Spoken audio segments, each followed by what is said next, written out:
Hoje é dia de falar sobre educação e mais, sobre educação antirracista. Cidadãos e cidadãs das artes, sejam muito bem-vindos a mais uma live aqui no nosso Instagram. Sejam todos muito bem-vindos. Bom, todos estão conectando. Antes da gente chamar nossa convidada e falar sobre esse assunto que é tão importante, tão necessário, eu gostaria de dar algumas dicas, quem sabe algumas sugestões para vocês. Afinal, nós da Cidade das Artes já retornamos com diversas atividades, vários espaços já estão abertos e eu faço aqui o convite que vocês nos visitem, né? Por exemplo, a maquete de Lego, a exposição da maquete de Lego, que é a maior maquete de Lego da América Latina, fica na Cidade das Artes, ela já está aberta à visitação, a nossa sala de leitura também.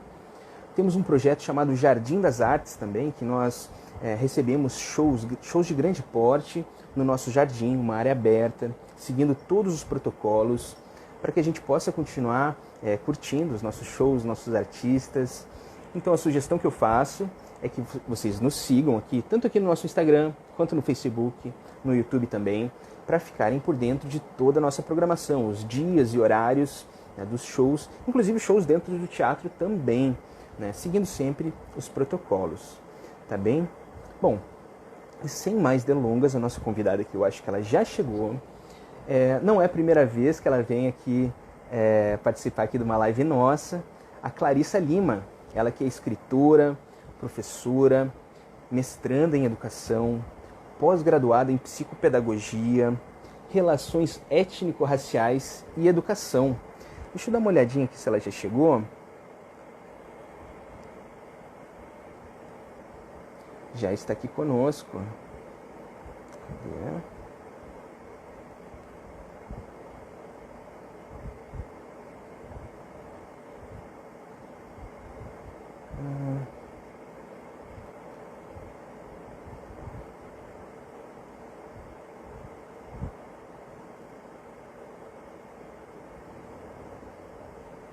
Bom, deixa eu dar uma olhadinha aqui, só um minutinho. Não saiam daqui. Ah, tá aqui, ó. Vou chamar ela.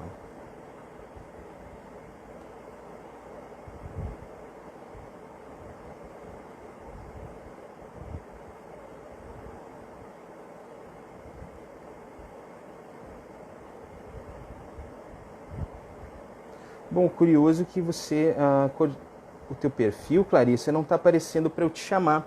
Será que você conseguiria entrar com o teu perfil pessoal? Por algum motivo ele não está aparecendo aqui para mim. Deixa eu tentar mais uma vez.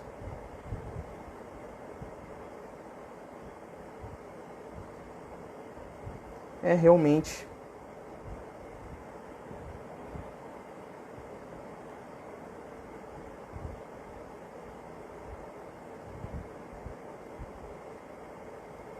Karina, Clarissa, deixa eu ver.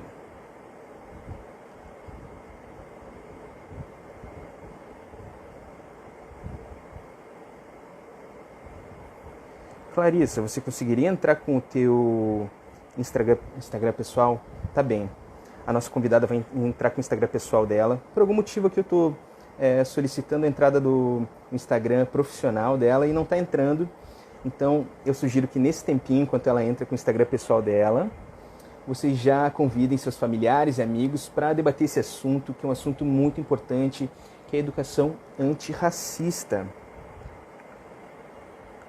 A Clarissa é maravilhosa, uma educadora maravilhosa. Cadê? Vamos ver se ela já chegou.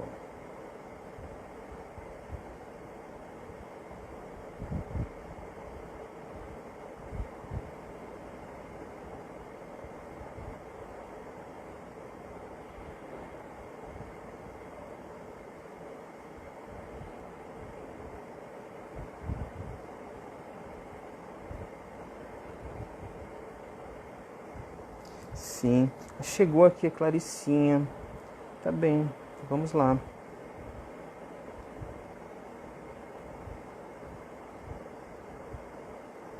que está acontecendo aqui?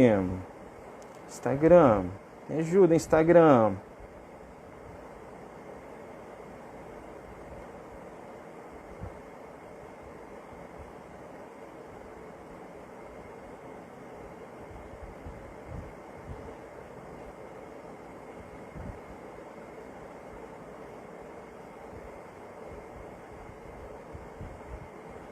Clarissa, você consegue me mandar uma solicitação? Eu não sei o que está acontecendo.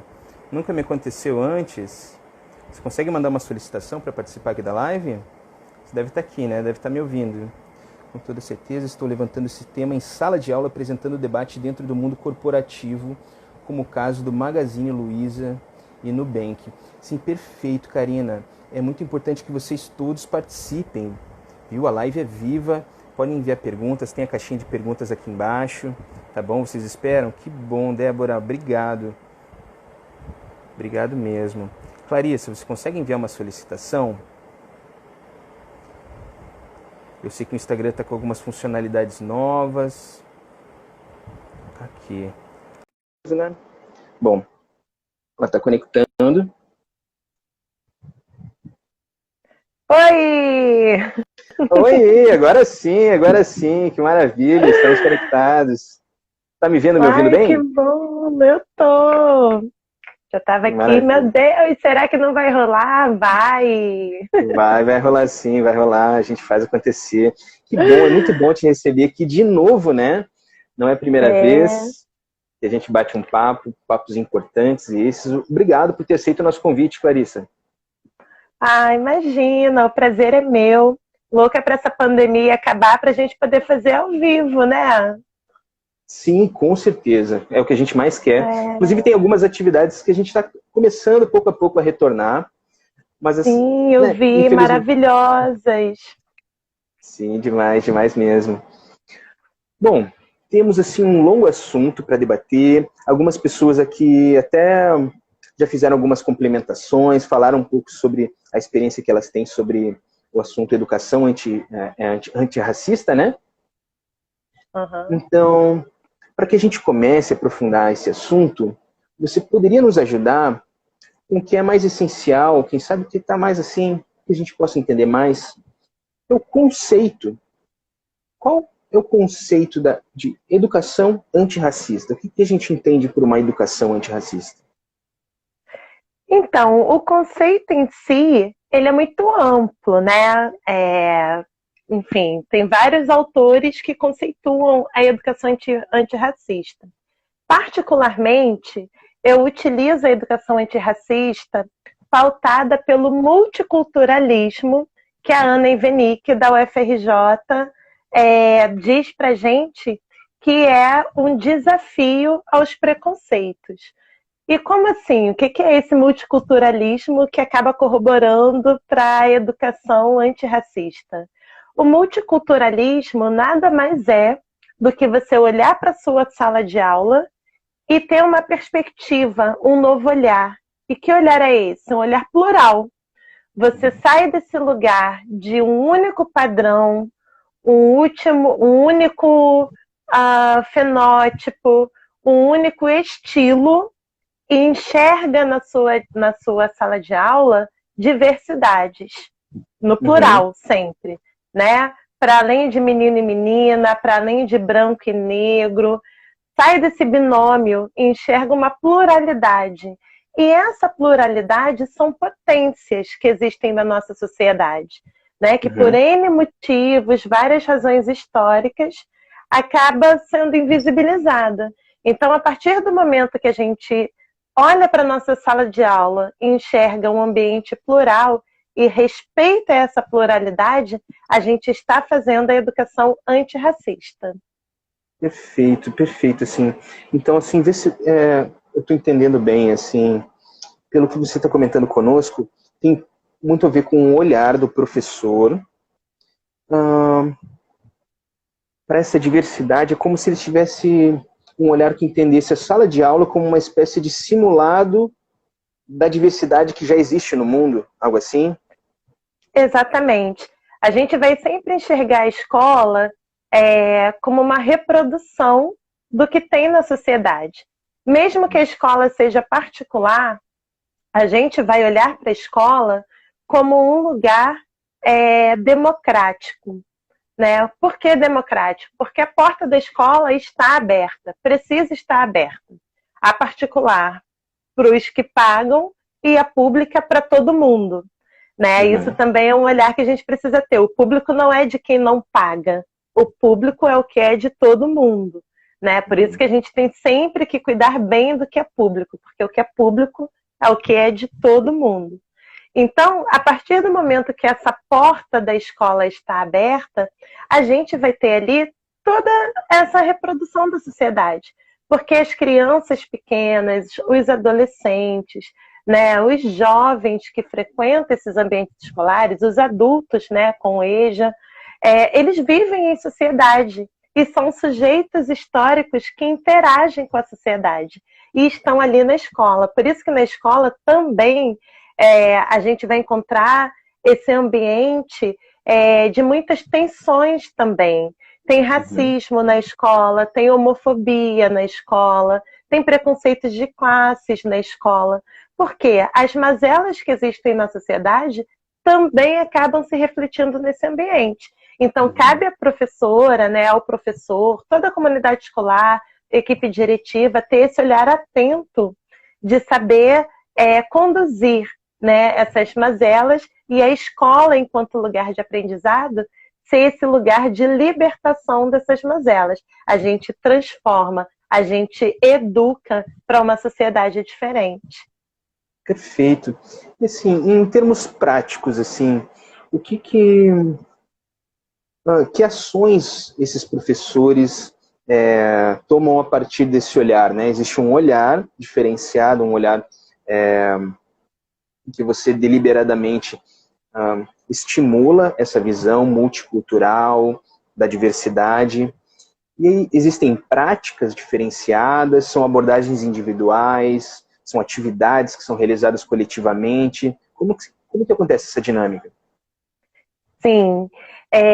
Primeira coisa, para o professor, eu quero ser um professor antirracista, quero ser uma professora antirracista a partir de segunda-feira, quando tiver aula. O que eu tenho que fazer?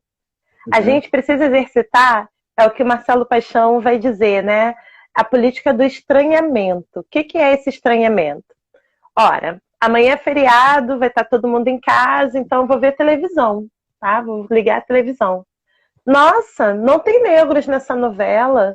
Nossa, só tem uma negra nesse jornal inteiro, nessa equipe. Nossa, quantos negros mendigos pela rua quando eu estou caminhando. Sistema carcerário, quantos negros tem aqui? Condomínio de luxo, não tem negros aqui. Então, quando a gente começa a exercitar o olhar para a gente tentar identificar onde um único padrão está sendo exposto, a gente começa a fazer essa política do estranhamento. E na escola, a gente vai fazer a partir dos nossos materiais, do nosso currículo. Eu estou ensinando matemática. Por qual perspectiva? Será que os indígenas aprendem matemática da mesma maneira que a gente aprende? Né? A galera do campo, né? que a educação do campo, será que eles fazem as quantidades da mesma maneira que a gente ensina num padrão eurocêntrico? Quando a gente vai falar de história, né, será que a gente está se baseando muito na perspectiva europeia e deixando de olhar como que era na Ásia, como era na África, como acontecia com os indígenas? Em que medida a gente está trazendo essa pluralidade de versões dos fatos, né? A etnomatemática, eu citei a matemática por isso, porque existem outras formas de fazer matemática, mas a escola traz um padrão único. Existem outras versões históricas sobre o fato. Tem a carta do Pero Vaz Caminha. Mas como será que os indígenas viram a chegada dos portugueses? Será que foi dessa mesma maneira? Né? Então, a história ela precisa ser plural, a matemática precisa ser plural, com outros olhares, com outras perspectivas. Trazendo para a educação infantil, que é o meu lugar de conforto, onde eu gosto de estar, eu amo a educação infantil, eu aposto muito nas crianças pequenas para a transformação do mundo. As crianças pequenas são muito potentes. Ouçam o que as crianças pequenas dizem. Elas dizem muitas coisas. Então, assim, trazendo para a educação infantil, a gente vai olhar os contos que a gente conta na escola, né? As princesas, os príncipes, os reis, as rainhas, os personagens que a gente leva nas histórias. Tem negros, tem indígenas, tem deficiência, tem gordos, né? Então, assim, quanto mais plural for o olhar que a gente traz para a nossa sala de aula, a gente vai estar fazendo uma educação antirracista. Então, a partir de segunda-feira, você, professor, você, professora, dá uma olhada no seu material da semana, no seu planejamento, e já começa a exercitar isso. Onde você pode acrescentar outros olhares, outras vivências, e traz para a sua sala de aula. É uma experiência incrível. E quando a gente leva esses outros olhares, a gente promove debates, a gente promove exercitar o lugar do outro, a gente vai ter falas na sala de aula de avós, né? Ah, isso daí... Ah, minha avó era ribeirinha, né? Por exemplo, se você trabalhar com a população ribeirinha. Então, assim, existem N possibilidades de você trazer o olhar diversificado para a sala de aula. E é muito gostoso fazer isso. Muito bom, muito bom. Realmente tem tudo a ver com o exercício do olhar, né? E assim, você comentou um pouco, né, sobre o lado dos alunos. Existe um lado que reflete na atitude dos professores. E o que você aconselharia, por exemplo, qual seria o papel da sociedade como um todo? Eu, por exemplo, que eu não sou pai, eu sou homem, hétero, cis, né? E como que a gente poderia contribuir para esse contexto positivamente, para esse cenário, né? Visto que eu, por exemplo, não estou dentro da escola, mas existe algo que a gente possa fazer, a gente que está fora da escola, que não está participando diretamente desse processo de educação? Excelente pergunta, Gui. Porque a gente vê o racismo e o preconceito, né, acontecer na sociedade, e muitas pessoas ficam indignadas e sem saber, né, como fazer, né, o que eu posso fazer para melhorar isso. Então, acho que esse é o primeiro passo, né, é se colocar à disposição. O que eu posso fazer com isso, né? E você está num lugar muito estratégico, porque você, como você se auto-identifica, você é homem, hétero, né? E você é das artes, né? A arte também é libertadora. A arte também é um lugar muito importante de transformação social. Não à toa estou aqui convidada por você para falar com o seu público. Você poderia estar falando sobre 1000 outras coisas, né? Mas você escolheu trazer aqui para o seu canal, para o seu programa, falar sobre educação antirracista. Então, isso é muito importante. A partir do momento que você se reconhece no seu lugar da sociedade e você traz uma disposição de transformação, aí é você ter sempre esse olhar do estranhamento, e dentro desse olhar do estranhamento, você escolha sempre fortalecer vozes, abrir espaço para vozes que por vezes não têm espaços para falar, procurar sempre no seu cotidiano. Tem a questão econômica, que é muito forte também, né, da população negra. Então, se você vai ver, sei lá, um empreendimento, eu preciso comprar um bolo. Será que aquela boleira negra tem aqui perto da minha casa, que não tem uma loja grande, tá ali pequenininha? Então, assim, começa a usar também na questão econômica a população negra, que é a base da pirâmide, né? E nesse seu lugar estratégico de arte, sempre possibilite que vozes negras tenham esse alcance. Isso eu acho muito legal, como você está fazendo aqui comigo hoje. Acho que é um bom caminho, assim, para você pensar. Perfeito, perfeito. É um exercício, né, diário, constante, né, de reconstrução, de desconstrução, de valores, né, estruturais, né? Afinal, a nossa sociedade ela é calcada, né, muito nesses valores.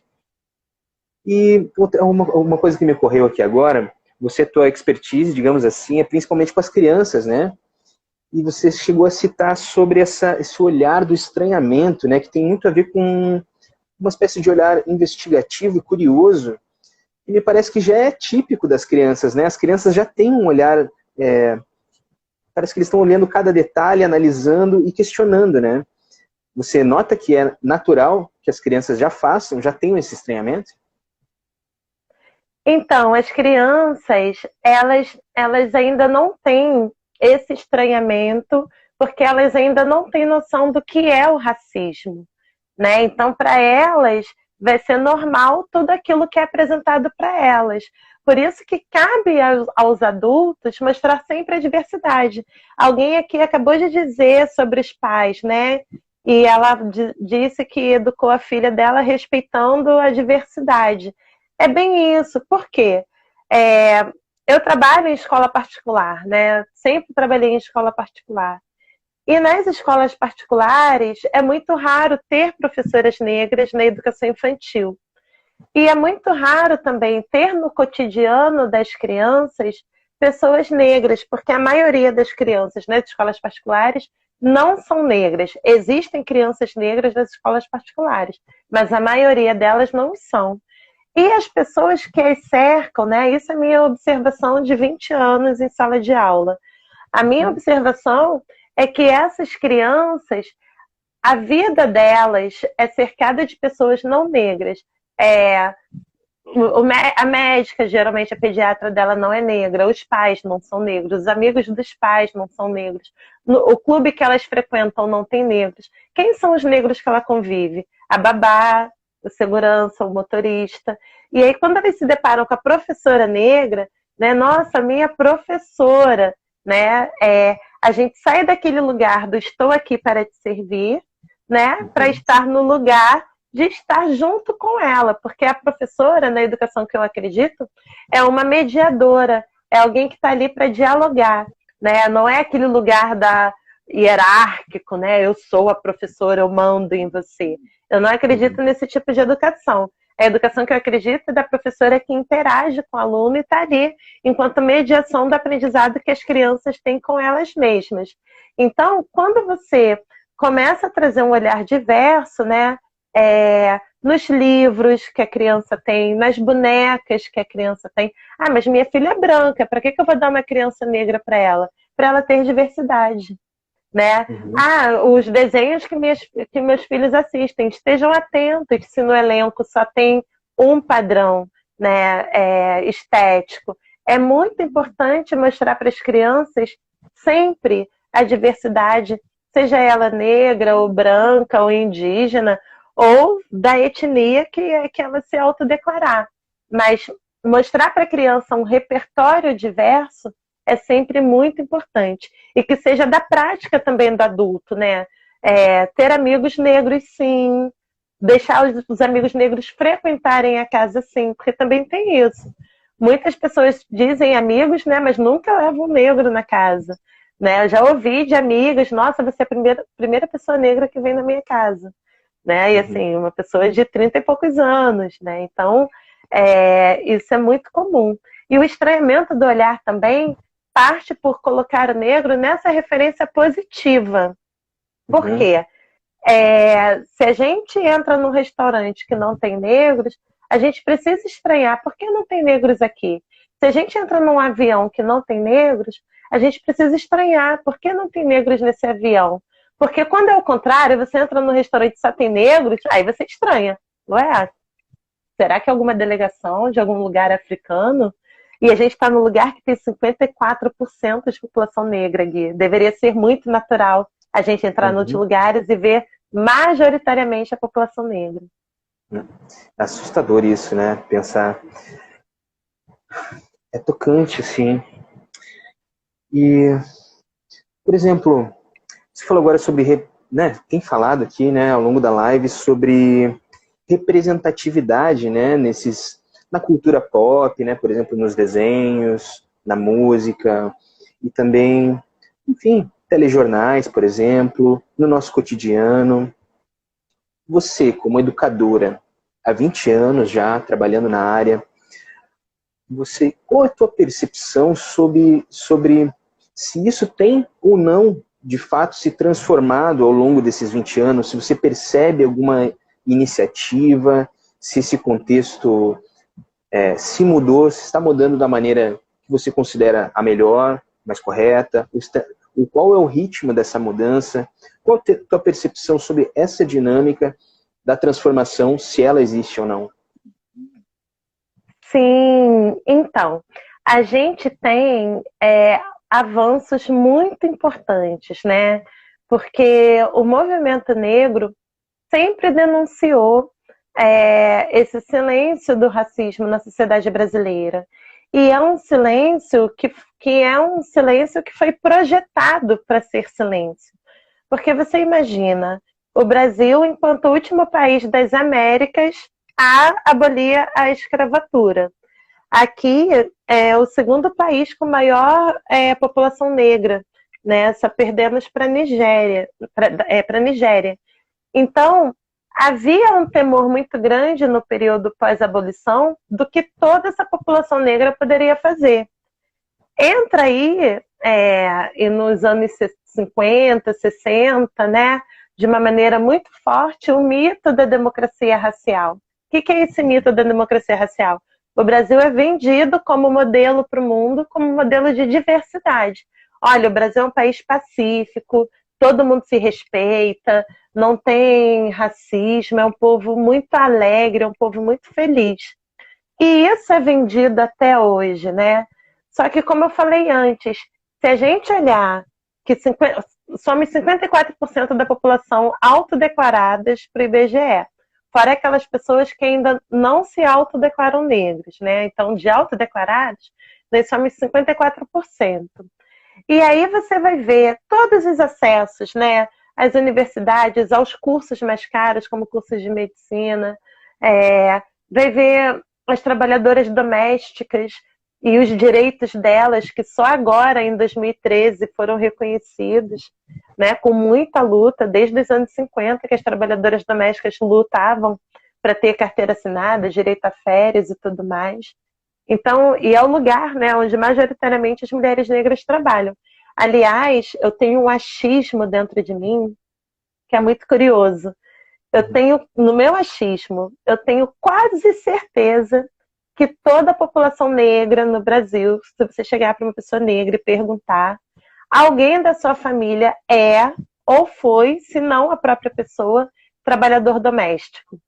Porque meus avós foram, todo negro que eu conheço, alguém da família foi ou é trabalhador doméstico.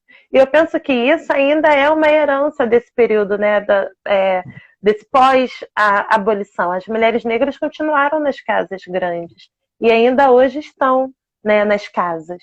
Então, assim, se a gente pensar que é a maioria da população e você não consegue vislumbrar essa maioria da população como a classe alta, né, economicamente, de acessos, né, juízes, médicos, promotores, engenheiros, são raríssimos. Então, quando a gente começa a pensar sobre isso, a gente vê que a gente teve muito avanço. Na educação, a gente conseguiu conquistar a Lei 10.639 com muita luta, que é uma lei que entra na Lei de Diretrizes e Bases, né, da Educação, altera a Lei de Diretrizes e Bases da Educação e coloca no currículo escolar, por exemplo, a história da África e a história afro-brasileira. Por que precisa ter uma lei para falar sobre isso? Porque não se fala. As pessoas não sabem a história da África, do continente africano. Na minha infância, nos anos 80, tinha professor que falava de África como se fosse um país.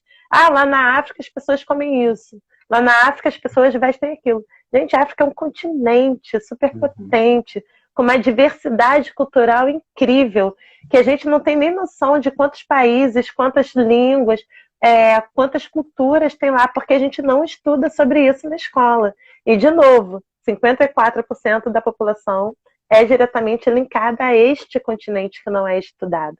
A população indígena também teve sua conquista, que é a Lei 11.645 de 2008, que traz essa mesma obrigatoriedade, só que para a história e cultura indígena, Então, quantas etnias indígenas a gente tem no Brasil? A gente não estuda isso na escola. Como que está essa população indígena no Brasil? A gente não estuda na escola. Quando a gente vai pensar na população indígena na escola, é aquele índio de pena, a criança fazendo como se a gente estivesse lá nos anos 1600. Então isso é muito sério e é muito grave a gente não conhecer o povo brasileiro. Muito, muito, muito grave. Isso tem que ser corrigido rapidamente, né? Assim, eu acredito que é algo que a gente precisa ter pressa, né? Inclusive. Aqui, assim, só fazendo aqui uma colocação, né? Assim, algumas colocações, as pessoas têm interagido bastante aqui, feito algumas complementações, vários elogios. E o interessante aqui é que a gente também está abrindo um debate, né? As pessoas estão conversando entre si e também estão podendo aprimorar, elaborar seus pensamentos, as suas verdades juntos, né? Assim, e além disso, Clarissa, por exemplo, num universo mais de produtos, assim, digamos, esses produtos audiovisuais, por exemplo, filmes, séries, até mesmo bonecos e bonecas utilizados por crianças, né? Você nota que houve algum tipo de mudança, né? Tem se produzido conteúdo diferenciado? E se sim ou se não, em que medida isso está sendo feito de uma maneira interessante na tua visão?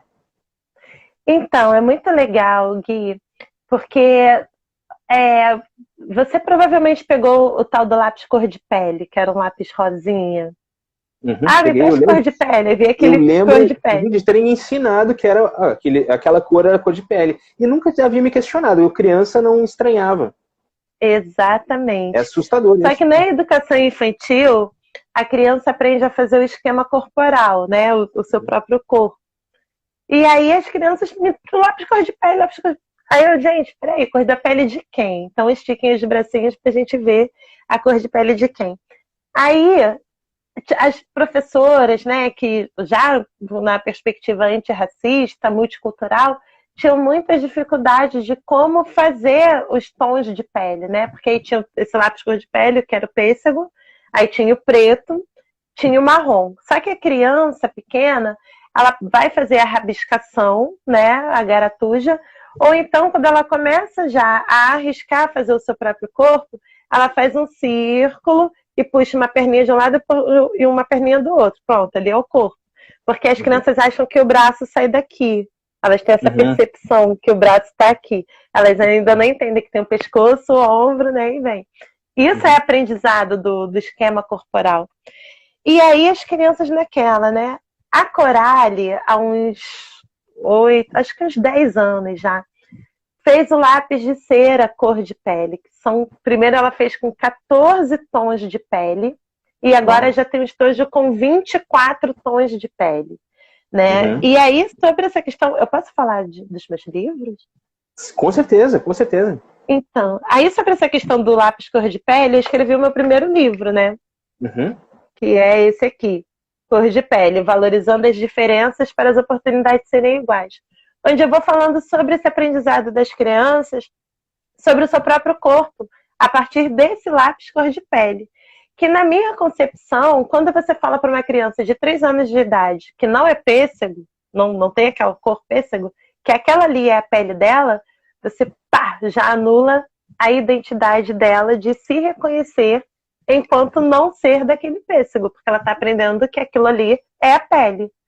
E é por isso que é importante a gente estar atenta a esses materiais que surgem, né? A Faber-Castell foi fazer o lápis com outros tons de pele, acho que no ano passado, ou retrasado, não sei, né? Bem tarde, né? Por sinal, mas fez, né? Para todo e o comercial todo bonitinho, né? Que todo mundo poderia se ver, né?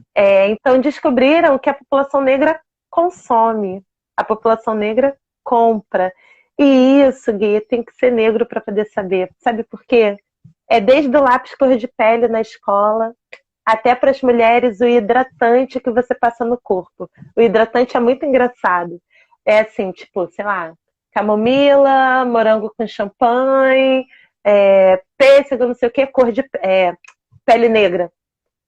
Pele negra é um cheiro, tipo, Você não tem, assim, um leque de opções para pele negra. A gente está no ano 2020, né? Então, assim, quando descobrem que mulheres negras consomem, aí começam a fazer, porque os importados têm. Mas no Brasil a gente ainda não tem. A gente tem nesse, né, da pele negra e pronto, a pele negra tá aqui, é esse vidro. Você não tem aquele leque de opções como das outras peles, né?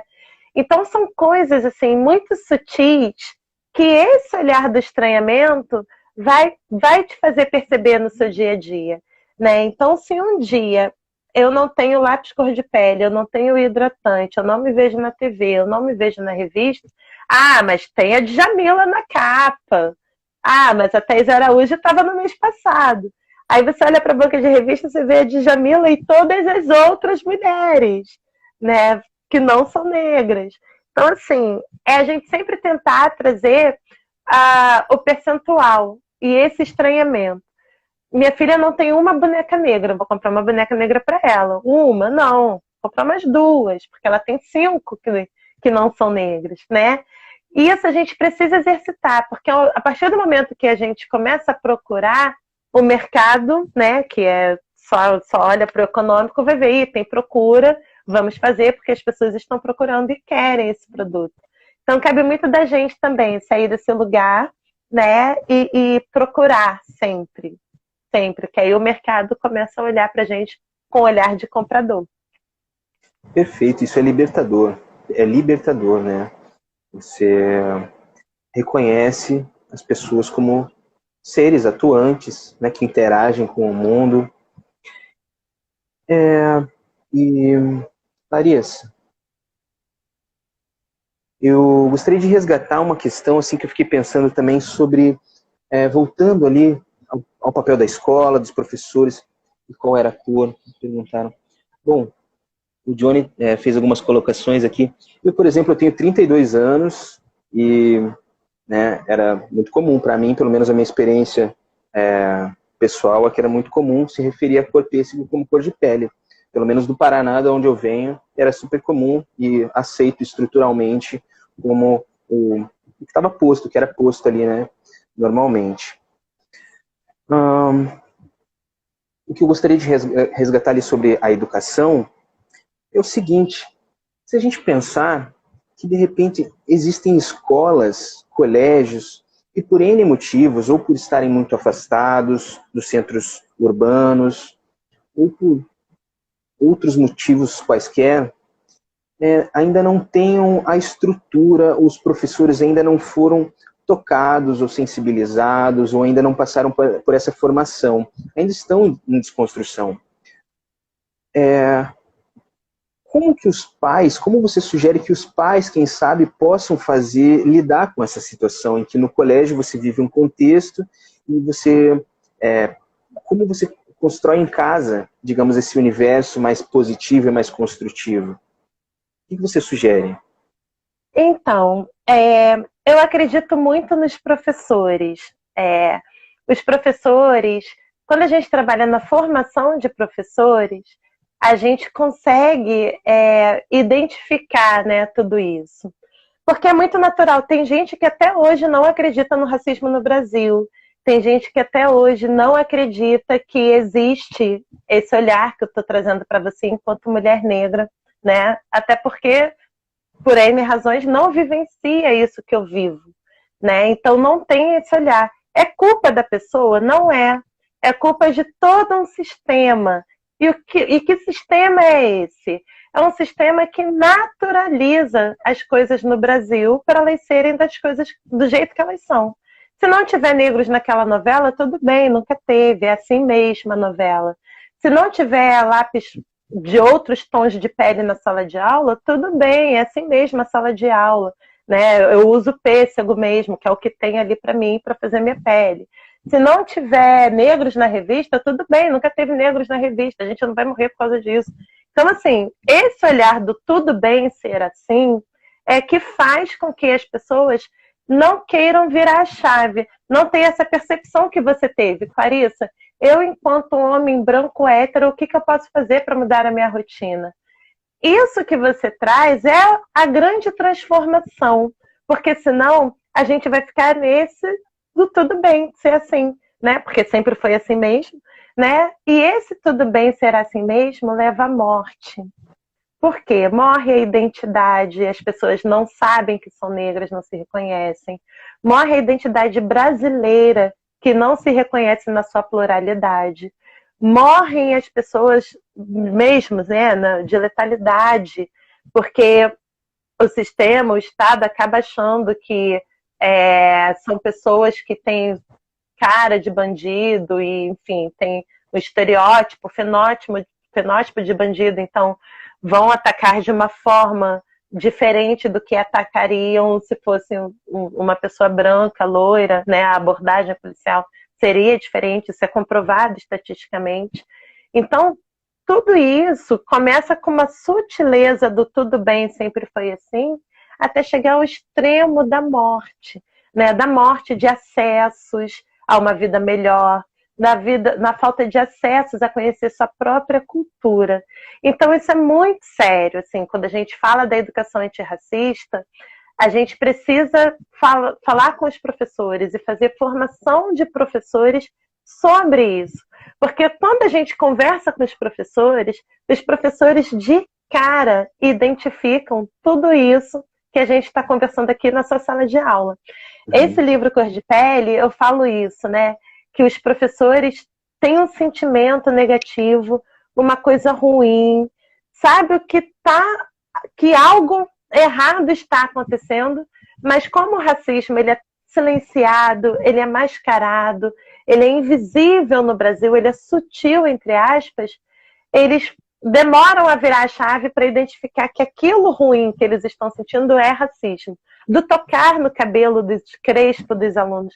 Quantas crianças negras nunca tiveram seus cabelos tocados pelos professores? Porque não, ali vai descabelar se eu tocar, então não tem afeto. Né? É diferente de tocar no cabelo da menina branca que faz assim e escorre. Então são pequenos detalhes que acontecem na sala de aula que o professor sente, mas não sabe. E quando a gente dialoga sobre isso na formação de professores, eles se reconhecem e viram a chave. Então, os professores são muito parceiros. As famílias também são importantes. Eu penso que a relação escola-família é fundamental. Eu sempre tive uma excelente relação com as famílias dos meus alunos. E a gente sempre conversou sobre tudo isso. Então, a partir do momento que a gente tem essa relação, primeiro com os professores, né? E em paralelo às famílias, a gente consegue fazer coisas incríveis. Eu posso falar por experiência própria, que eu já passei por famílias incríveis nas minhas salas de aula, que viraram a chave, que se auto-intitulam antirracistas, por terem vivenciado ao longo do ano letivo, esse meu tipo de fala com as crianças de 3 anos de idade. Perfeito, não, muito, muito bem colocado. As pessoas aqui estão interagindo também, corroborando, enfim, todas essas ideias. E o que eu acho muito interessante é que do tema da live, né, e tudo isso que a gente está falando, você tem colocado que não são ideias exatamente não racistas, mas sobretudo antirracistas. Né? Existe uma ação ativa, né? É isso, porque o não racista é aquele, tudo bem, eu não sou racista mesmo, então a vida segue. O antirracista é o que vira a chave. Não, o que eu posso fazer para mudar isso a partir de agora? Assisti essa live aqui, tô super empolgada, você é antirracista neste minuto. O que eu vou fazer? Começa com a política do estranhamento, e se você está vendo o único padrão, começa a questionar e a inserir. Onde você puder inserir a população negra na sua vida, faça. Seja consumindo, seja assistindo, seja ouvindo, seja lendo, seja estudando, sempre pegue a população negra e faça algo. Perfeito, maravilhoso. Bom, Larissa, a gente ainda tem um tempinho assim de live, ainda temos alguns minutos, mas para que a gente não precise atropelar as coisas no final e acabar assim muito rapidamente, eu gostaria de fazer um grande agradecimento, né, a toda a equipe da Cidade das Artes, enfim, né, porque eu estou aqui, né, contigo aqui agora, eu apresento as lives, mas por detrás tem toda uma equipe, né, preparando esses conteúdos, os cronogramas, né, que é muito engajada. Agradeço também a todos os cidadãos e cidadãs das artes, como a gente sempre chama, que interagiram, que sempre interagem aqui conosco. Não faria o menor sentido a gente conversar aqui hoje sem a participação de todos, né, sem que todos interajam. Então eu agradeço em nome da Cidade das Artes e especialmente hoje a você. Passou rápido, o Carlos colocou aqui, sim, passou rápido. Né? Dizem, né, que quando o papo é bom, o tempo voa. A gente voou hoje. E lembrando também, fazendo uma lembrança rápida, quem estiver assistindo aqui agora e chegou no meio da live, às vezes acontece, né, chegou no meio, assim que essa live terminar, ela vai ficar disponível, né, para que vocês assistam no nosso IGTV, para que vocês voltem, assistam, reassistam, vocês podem enviar para os familiares, para os amigos, enfim, e propagar também essas ideias, né. Então, eu te agradeço hoje, Clarissa, por estar transbordando tua experiência, tuas colocações, e nos ajudando a elaborar ainda mais as ideias e a pensar e a viver melhor. Muito obrigado. Sou eu que agradeço, Gui, de estar aqui hoje. Falar então dos meus livros, o Cor de Pele, que eu já mostrei para vocês, né? Uhum. Aí tem o Cor de Pele 2, que fala sobre as mulheres negras e a educação infantil. E tem o infantil, gente, do Gelo do Fogo. E onde que a gente pode encontrar esses livros?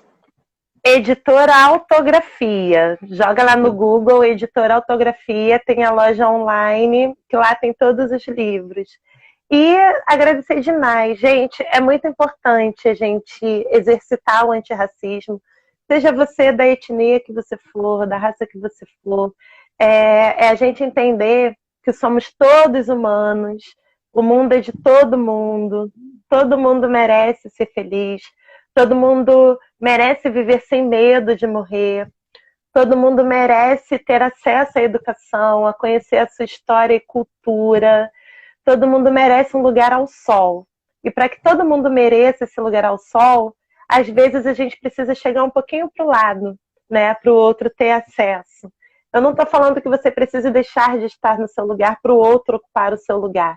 Eu estou falando de chegar para o lado mesmo, deixa o outro chegar do seu lado, ficar aqui, ó, do ladinho.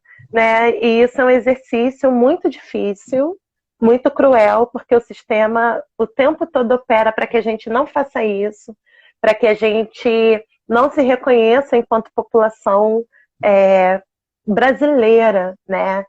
E quando a gente vence o racismo, quem ganha é a sociedade. O racismo é muito atrasado. O racismo é um mal, o racismo é ruim para todo mundo, né? Então, se a gente conseguir sanar o racismo da nossa sociedade, a gente vai estar acabando com a miséria, a gente vai estar acabando com a ignorância, a gente vai estar acabando com a violência, a gente vai estar trazendo só amor para a nossa sociedade e acesso para todo mundo alcançar o seu lugar ao sol. Então, essa é a mensagem que eu deixo aqui hoje. Quero agradecer demais a você, Gui, pela oportunidade de estar aqui. A Paula, minha querida amiga, e a todo mundo aí. Tá aí, né? Maravilhosa ela.